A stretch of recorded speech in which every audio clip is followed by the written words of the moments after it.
जब से लॉकडाउन में छूट दी गई है तब से बाज़ारों में ये तस्वीरें आम देखने को मिल रही हैं कि दुकानों पर जाने वाले लोग सोशल डिस्टेंसिंग की पालना नहीं कर रहे। ऐसे में बड़ा सवाल ये खड़ा हो जाता है कि आखिर लोगों से सोशल डिस्टेंसिंग का पालन किस तरह से करवाया जाए। क्या सोशल डिस्टेंसिंग के पालन के लिए अब हरियाणा में नया कानून बनाने की ज़रूरत आ गई है? ऐसा हम इसलिए कह रहे हैं क्योंकि हरियाणा के गृह मंत्री अनिल विज भी खुद कहीं ना कहीं ये बात कहते हुए नजर आ रहे हैं। आज सोशल डिस्टेंसिंग के मुद्दे पर मीडिया से बातचीत करते हुए अनिल विज ने साफ तौर पर कहा कि जब लोगों को मौका मिलता है लोग सोशल डिस्टेंसिंग की धज्जियां उड़ाने में कोई कोर कसर नहीं छोड़ते। वहीं अनिल विज ने साफ तौर पर यह भी कहा है कि अब ऐसे कानून का प्रावधान होना चाहिए कि सोशल डिस्टेंसिंग का पालन जो है वो लोगों से कानून के दायरे में रहकर करवाया जा सके। अनिल विज ने आज बयान देते हुए कहा कि ऐसी ज़रूरत महसूस हो रही है कि हरियाणा में सोशल डिस्टेंसिंग और मास्क पहनने को लेकर अब नया कानून बनाया जाए। क्या कुछ कह रहे हैं अनिल विज, आप खुद ही सुन लीजिए। देखिए, ये कोरोना जल्दी खत्म होने वाला नजर नहीं आ रहा और हमें कोरोना के साथ जीने के लिए नए कायदे कानून बनाने पड़ेंगे। देखने में ये आया है कि लोगों को जब मौका मिलता है तो वो सोशल डिस्टेंसिंग को मेंटेन नहीं करते हैं या मास्क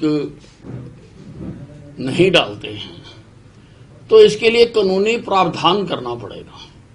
कानूनी प्रावधान जब तक नहीं करेंगे, जिस प्रकार से सड़क के बाईं ओर चलने का नियम है सारे देश में है, उसी प्रकार से अब 6 फुट की दूरी रखने का भी नियम बनाना पड़ेगा। उसी प्रकार से मास्क डालने का भी नियम बनाना पड़ेगा। ना डालने वालों को सजा का या जुर्माने का प्रावधान रखना पड़ेगा। अगर हमने लॉकडाउन में ढील भी लेनी है और कोरोना के साथ साथ लड़ना भी है, तो ये कानूनी व्यवस्था करना बहुत जरूरी है। देश में लॉकडाउन का तीसरा चरण अंतिम पड़ाव पर है और ऐसे में पूरे देश में जो कामकाज है वो ठप हो गया है, जिसकी वजह से देश में काफ़ी जो आर्थिक संकट है वो गहरा गया है। इस सबसे पार पाने के लिए देश के प्रधानमंत्री नरेंद्र मोदी ने आत्मनिर्भर भारत की बात कही और 20 लाख करोड़ के पैकेज का ऐलान किया था। लेकिन पश्चिम बंगाल की मुख्यमंत्री ममता बनर्जी को इस पैकेज में सिर्फ शून्य नजर आया, तो हरियाणा के गृह मंत्री अनिल विज ने उनके इस बयान पर पलटवार कर डाला। विज ने क्या कुछ कहा ममता बनर्जी के बयान को लेकर, आइए आपको सुनवाते हैं। उनको अपना प्रतिबिंब नजर आ रहा है और शायद उनको इकोनॉमिक्स की जानकारी नहीं है। विपक्षी पार्टियां जीडीपी का केवल 5 या 6% की राहत मांग रही थी। प्रधानमंत्री नरेंद्र मोदी जी ने जीडीपी का 10% यानी 20 लाख करोड़ रुपया दिया। इसका इनको स्वागत करना चाहिए। हर बात में राजनीति अच्छी नहीं होती है। कोरोना काल में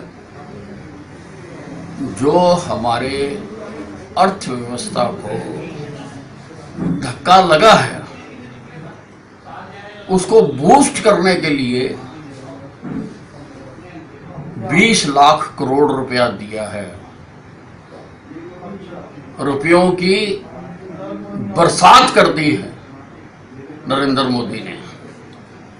उसकी सबको सराहना करनी चाहिए। राजनीति करने के और बड़े मुद्दे हैं, आप उस पर करिए, लेकिन इस मुद्दे की सराहना करनी चाहिए। सोशल डिस्टेंसिंग के पालन को लेकर अब सरकार भी गंभीर है, क्योंकि कोरोना का आंकड़ा देश में लगातार बढ़ता जा रहा है और आपके हरियाणा में भी कोरोना के मरीज लगातार सामने आ रहे हैं। ऐसे में अगर सरकार ने छूट दी है तो उसका नियमों के दायरे में रहकर पालन करना अनिवार्य होगा। सरकार ने कहा है कि सोशल डिस्टेंसिंग के साथ साथ मास्क लगाकर ही घरों से निकलिए। अगर आप इसका पालन नहीं करते तो कहीं ना कहीं अब हरियाणा सरकार नया कानून बनाने के लिए विचार कर रही है, क्योंकि हरियाणा के गृह मंत्री अनिल विज ने आज ये बयान दिया है। ऐसे में आप देखते रहिए हमारी खबरें हमारे Facebook page Ambala breaking news पर और हमें यूट्यूब पर भी सब्सक्राइब कीजिए। हम इसी तरह अपडेट्स लेकर आपके सामने हाजिर होते रहेंगे।